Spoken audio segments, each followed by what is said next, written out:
Hello, everyone, and welcome to another episode of the Perfect RIA podcast. I'm your co-host, Matthew Jarvis, and with me today, a return guest, a personal coach of mine, and EOS implementer extraordinaire and all things extraordinaire, Scott Rusnick. Scott, how are you today, my friend? Jarvis, I couldn't be better, my friend. We were talking before the podcast started that today's a buffer day. Today is a day to take our foot off the gas, regain our energy, and make sure we got the right plan set up for the next week and the rest of the year. Yeah, boy, that's a good reminder. Of course, that's a classic Dan Sullivan strategic coach. And I think sometimes we can fall into, and you talk about this in your book, The Entrepreneur's Field Guide, we can kind of fall into this trap of like, let me just spin my wheels as fast as I possibly can. And sometimes we confuse that with progress. Like, hey, if I'm spinning the wheels full speed, I must be making progress. But to your point on a buffer day, like sometimes we're not. Like sometimes we're just spinning our wheels. Yeah, stress plus rest and lots of rest equals success. And that applies to entrepreneurs. That applies to anyone fighting a fighter pilot, perhaps, or even an athlete. So I think it goes around the circle. Now, Scott, excited to have you back on the show. We were joking before we hit record that last time we did an episode together, we were, I think we were at Jamie Shalansky's house, sitting in the rain with scotch and cigars, which was a great episode. This one we're doing virtually. You were sitting in your beautiful backyard in San Diego. I'm hiding from the sweltering heat in Las Vegas. But something I want to bring up, and this is something as a coach yourself, as someone who has been coached routinely. I was recently speaking at an event and there was a Q&A at the end and an advisor raises his hand. He says, Jarvis, I know you've got this all figured out and you don't need a coach, but for those of us who still need a coach, who do you recommend? And Scott, I was blown away because like you, I'm a huge consumer of coaching and I had just never thought that somebody might think like I was no longer being coached. Like somehow you get to this point where you don't need to be coached. Well, the crazy thing in my last 15, 20 years of being a business coach with entrepreneurs, I go way back to the age of 22 when I had a life-changing coach in my life who continually poked me in the nose. And on that journey to become a professional cyclist, which didn't work out. We won't go too far into that rabbit hole. But the thing I figured out is you've got to have someone looking over your shoulder, a coach, an accountability coach, or an accountability partner who can poke you in the nose, show you your weaknesses, making sure you're focused on your strengths so you can get everything you want. Yeah, and it's got to be somebody in a coaching role, right? So you and I have worked together. We've worked with Micah. We've worked inside of companies, inside the EOS framework, all these different things. And Mike and I, we do a lot of extreme accountability back and forth, a lot of it. But there's still something that a coach brings to the table because when you and I hang out, like I hope that we're always going to hang out again, but like you're coming as a professional, you're like, hey, Jarvis, I'm going to punch you in the nose if that's what you need. And if you don't like me because of it, that's on you. Like, but I got to give you the punch in the nose so that we get going on this thing. I think we had that exact conversation about a year ago in Denver, if you can remember. And we don't have to go through the details. But you hired me as your third-party expert EOS coach, not as a friend. And I think that the best coach can build a personal relationship, understand who they're dealing with, but make sure they're pushing themselves to the max at all times. Now, important caveat as well is if you're a coach and you're not humbly confident, if it's ego first, it's my way or the highway, you might be the wrong fit. So you've coached me, and so has Micah, to make sure that I'm helping you guys push through in the right way as well. Yeah, that's a good reminder, right? Kind of a physician heal thyself, right? So a coach that themselves is not being coached is a concerning thing. Interesting, Scott, and we talked about this on the last time we were on the show together. The way that you and I met was through a mutual acquaintance, somebody that you were coaching, a financial advisor for whom I have a ton of respect, runs a very successful practice. And one of the things I always like to ask very successful people is, hey, who are your coaches? And he right away said, hey, I got this guy, Scott Rusnick. But it's funny though, I don't know if I share this part with you. He tells me, he says, Jarvis, I don't think you're at a point yet where you need a coach like Scott. But if you ever get there, like you can call Scott, right? And so I don't think he was trying to be rude. He's just like, I don't think you need this guy. Like, I don't think you're there yet. I'm like, well, I'm there. I'm calling this guy. I don't care if he's Oprah's coach. Like he's my coach now. But the top producers in anything, like athletes famously, everybody has got coaches, but you got to get the right coach. I think, Scott, to your point. So how do people go about finding that? Like if I search for like coach, like they're a dime a dozen, right? Like you and I would agree. It seems like everybody and their dog has hung up a shingle that they're a coach of some kind. How do people go about finding one that's going to give you that punch in the nose that you need? I'm going to take it further than dime a dozen. Why don't we just say they're pennies on the arcade in the state fair? Like they're all over the place. Yeah, to really be honest. Yeah. So I guess what I would do is I would take a look at their background. It's pretty easy to research a coach that's out there. look at their LinkedIn, find out the clients they've worked with. Because you know me, I find my clients through referrals. So God bless Rob Chatterton, love and admire him. And I've worked with his firm for about 5 years now, continually pushing, but he refers me. Hey, by the way, we got you guys some pretty amazing results. You refer me. So I always look at the best coach as someone who can be referred and someone who's not reaching out to you all the time. Yeah, for sure. I mean, that's something that I always am looking for. Like whoever has what I'm trying to aspire to. In this case, Rob Chatterton, I think he's an amazing practice. I want a practice that's more like Rob's. What is Rob doing that I can duplicate? Now, we might be able to say like his practice location helps, and maybe it does. I'm not going to move to California, but if there's something that Rob's doing, and coaching's a great thing, like that's what I want to get after. Scott, tell us a little bit about how that dynamic should look. Like in an ideal coaching relationship, we talked to kind of metaphorically about getting punched in the nose. In Denver, I probably rightly deserved a real punch in the nose. That was a story for another day. But like, how does that dynamic work ideally? You've been on both sides of this equation. Yeah, before I start or onboard any client, and by the way, it's been dozens of financial firms, sometimes with 2 people on the leadership team, sometimes with 6 or 7, I go through a process with them and I vet my client. So we have something within the EOS framework called the Delegate and Elevate Checklist. I want them to tell me on a personal level, what do they like to do, but they're not good at?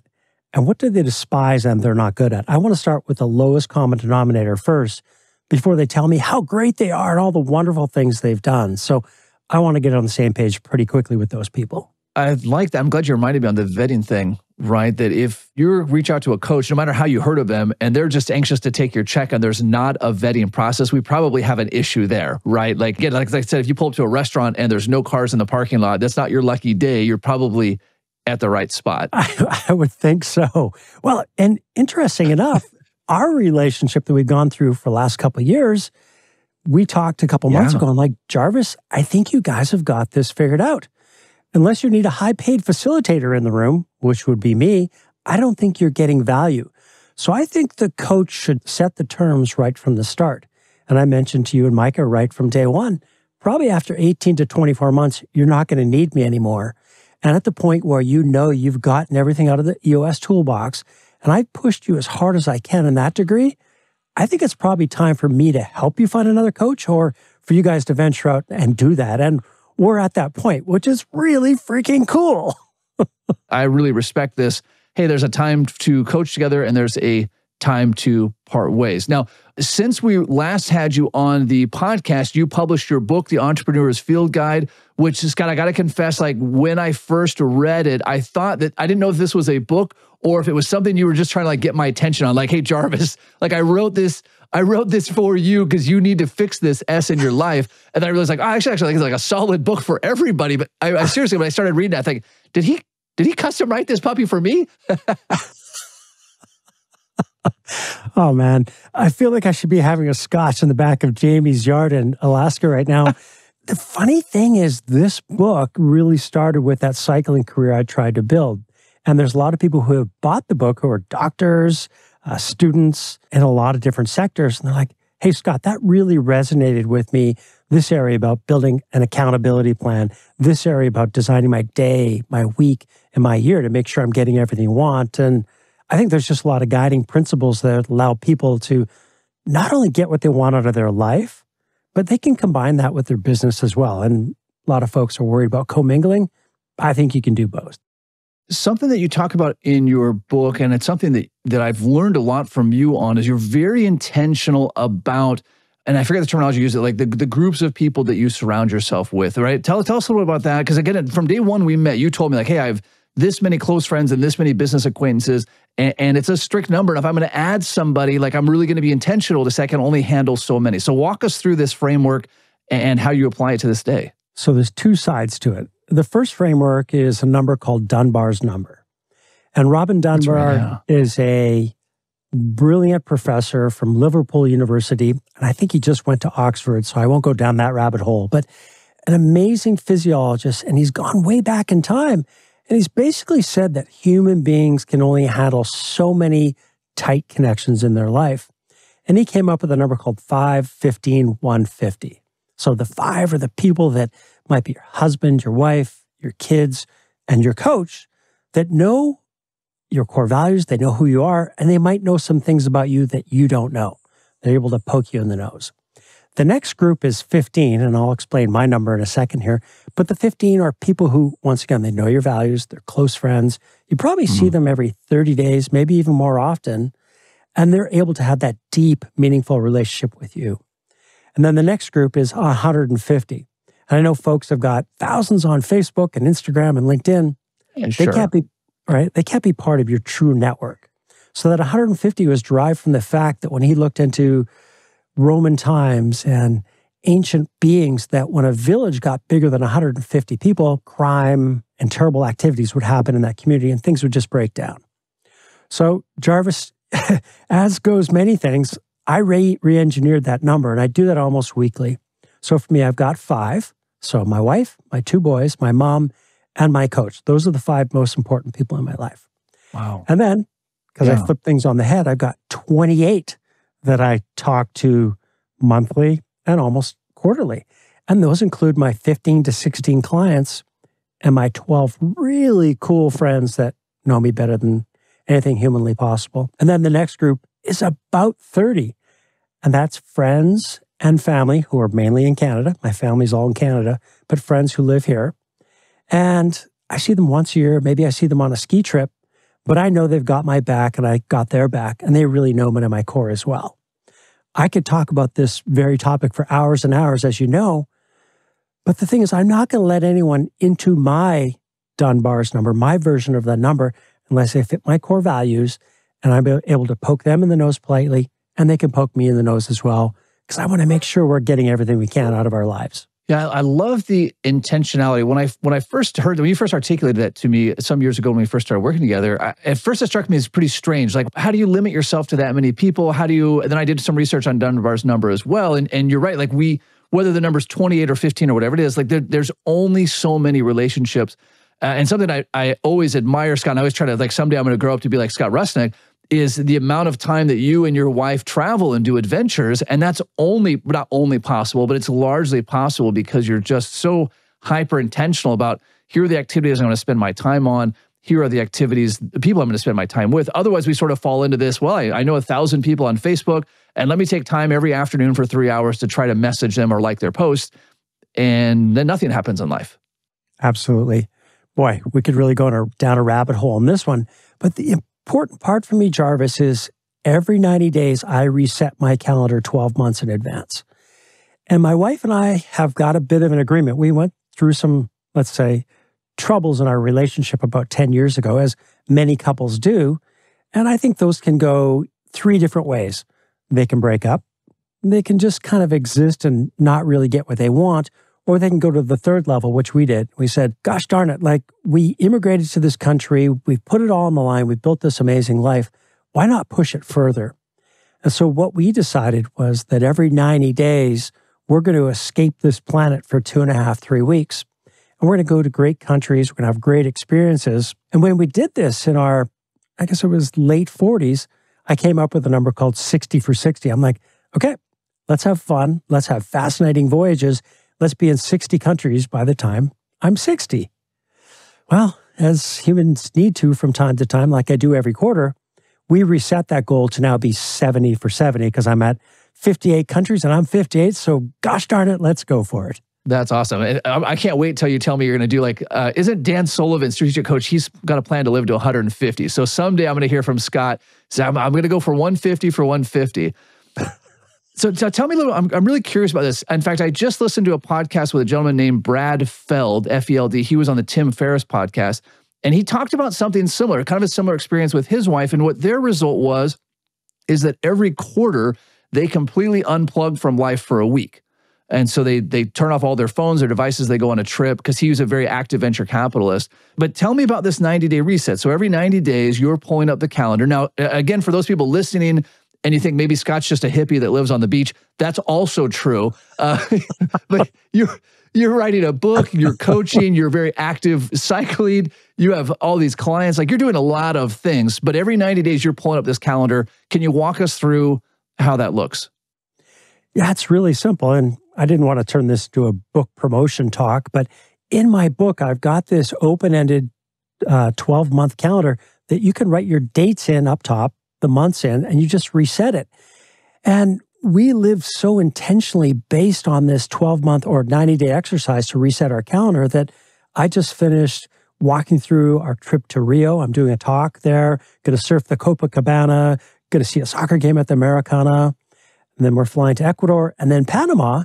And it just makes it way more fun to exist with one another. And I know that I can do some pretty incredible business things while I'm there, while unplugging from time to time. It seems like that strikes a good balance between sort of the ADD that's in all of us entrepreneurs. If I got to be doing something new and something fresh with to really advance my goals, I've got to be thinking long term. So you've got this like 90 days, every 90 days I'm going to reset. I can change anything I want, but I'm planning 12 months ahead. Kind of a best of both worlds, it sounds like. I think so. And, there's two sides to that. I've got a fabulous assistant that'll allow me to disappear, delegate and elevate. She takes care of everything while I'm gone. Yeah. So I don't have to be looking at email and all this busy work in my mind.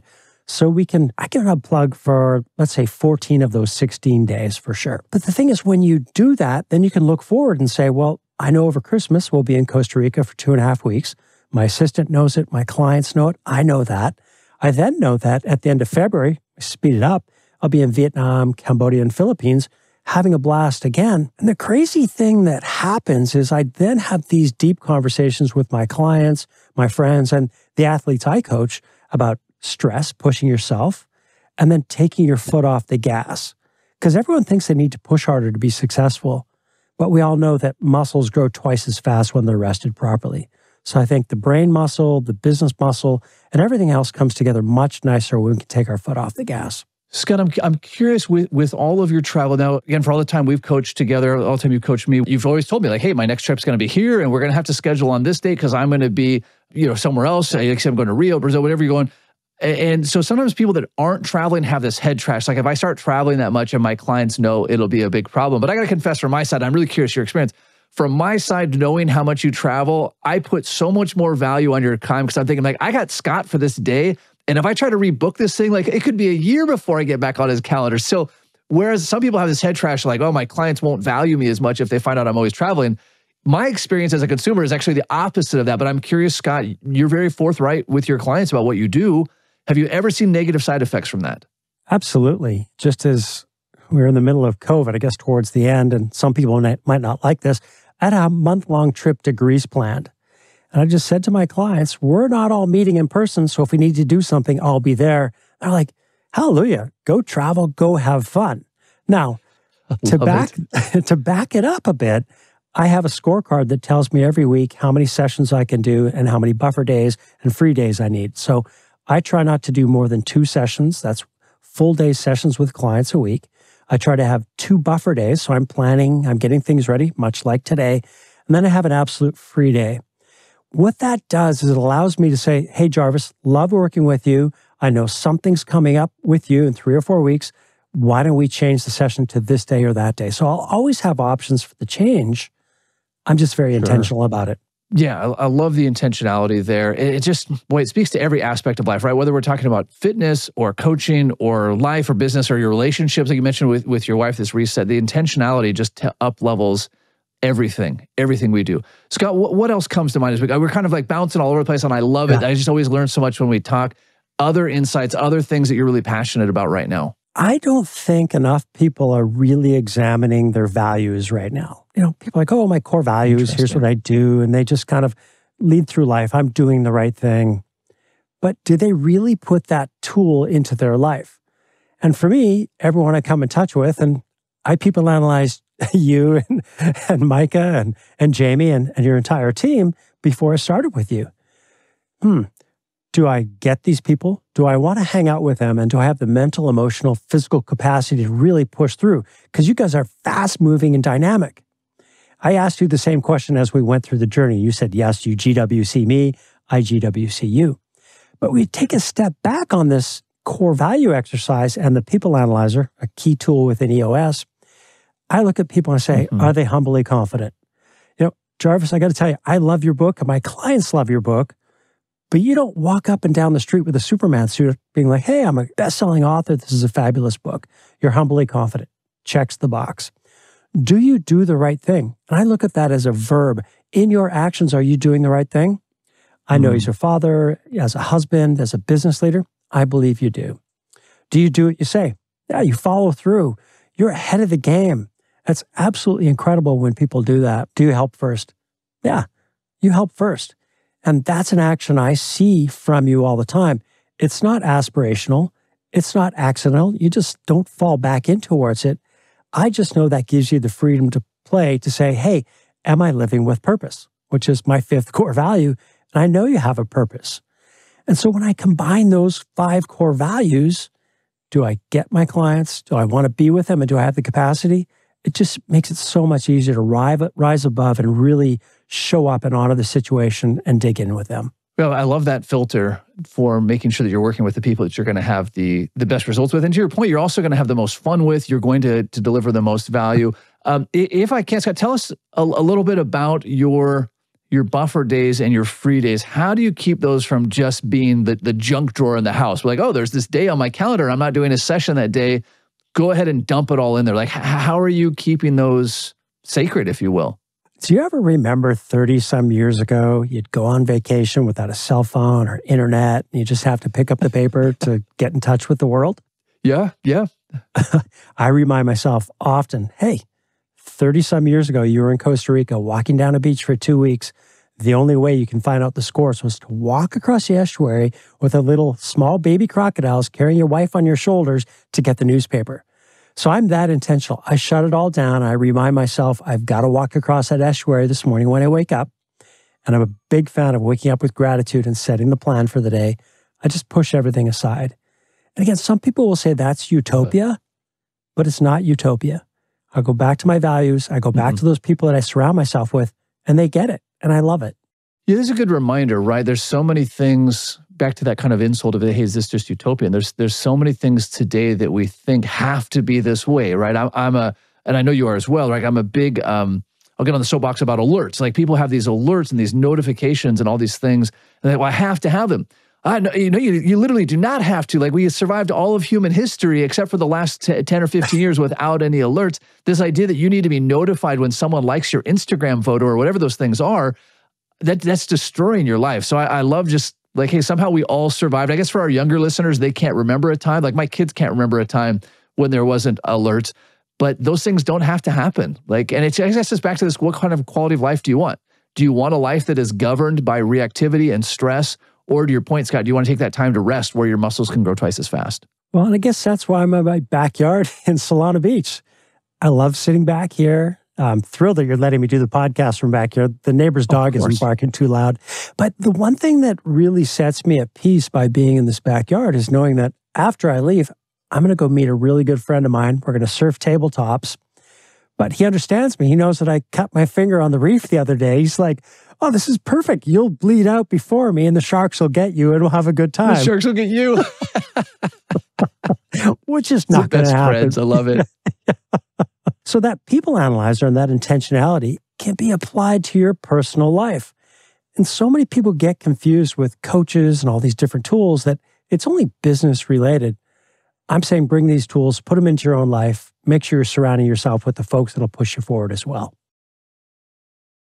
I love it. I love it. Well, Scott, we touched on a lot of really great topics, but this podcast is all about taking action, right? We want people to implement this. Of course, I'm going to shamelessly say action item number 1 is to go out and buy Scott's book, The Entrepreneur's Field Guide. I've got a copy here at my house that I've really enjoyed. It's a great book, and it was not, despite my earlier claims, it was not written specifically for me. It was written for all entrepreneurs. Really great exercises there. So you can go get that on Amazon or anywhere else books are sold. The Entrepreneur's Field Guide. Design your life for someone else does it for you. Scott, what's another action item that people can take as a result of this episode? Well, the first action item is I want to thank the people that have come up with a duplicate title of mine. I looked on Amazon about a week ago. My assistant's like, someone else just wrote a book with that title. And I had to laugh. The Entrepreneur's Field Guide by Scott Rusnak, R-U-S-N-A-K. No, the other ones are garbage. I can't speak to the other ones. This one, top notch. In fact, Scott, I'll just get a couple more copies of my house. Stop by my house. And if you get whatever copy you get from me is the right one. I love it, right? But I just take it as being flattered. And so that's interesting. But I think that comes back to the point. Who's looking over your shoulder? Who's letting you know about your blind spots that's going on out there? And the book thing on Amazon, I get a laugh out of it. That part does not bother me one bit. I think it's great. But who can point out those weaknesses? And I know that when we did our last annual planning session, we ran around the table and talked about most admirable trait, and then the traits that we could improve on, how you were perceived through the year, and how you can push forward as a leader to really get what you want. And I think if you can surround yourself with some amazing people, you can probably get some great coaching every week, every month, and every quarter. And don't be afraid to be vulnerable and ask those in your 5, 15, or 150 for that help. Yeah, I love that, Scott. I'm going to echo that one. You've got to have a coach in your corner. It doesn't necessarily need to be someone you talk to every week. It could be someone you check in with semi-regularly. We've had a lot of great coaches on this podcast. Scott, of course, is one. There's other coaches. You can look back on our episodes. But that's something that's invaluable. I think I've had professional coaches on and off now for it's been 10 years now. I think I got my first coach in 2012 or 2013. And it's been basically nonstop since then, alternating coaches, but nonstop. It's just essential, like you said, to have someone looking over your shoulder to say, wait a second, you're missing the mark here. Like you're not seeing the forest through the trees. You know, Jarvis, and it can't be about the coach and their own ego and their own platform. It's got to be about the student. And a lot of my clients are like, wow, I hadn't even thought about this, hadn't even thought about pushing forward. And there's that old saying, when you're ready, the coach will appear. And That's when right. they want it more than I want it, this thing becomes absolutely incredible. Yeah, it really does. Well, Scott, really appreciate your time today and all the great work that we have done together. For all of our listeners, go out there, find someone to look over your shoulder. And until next time, happy planning.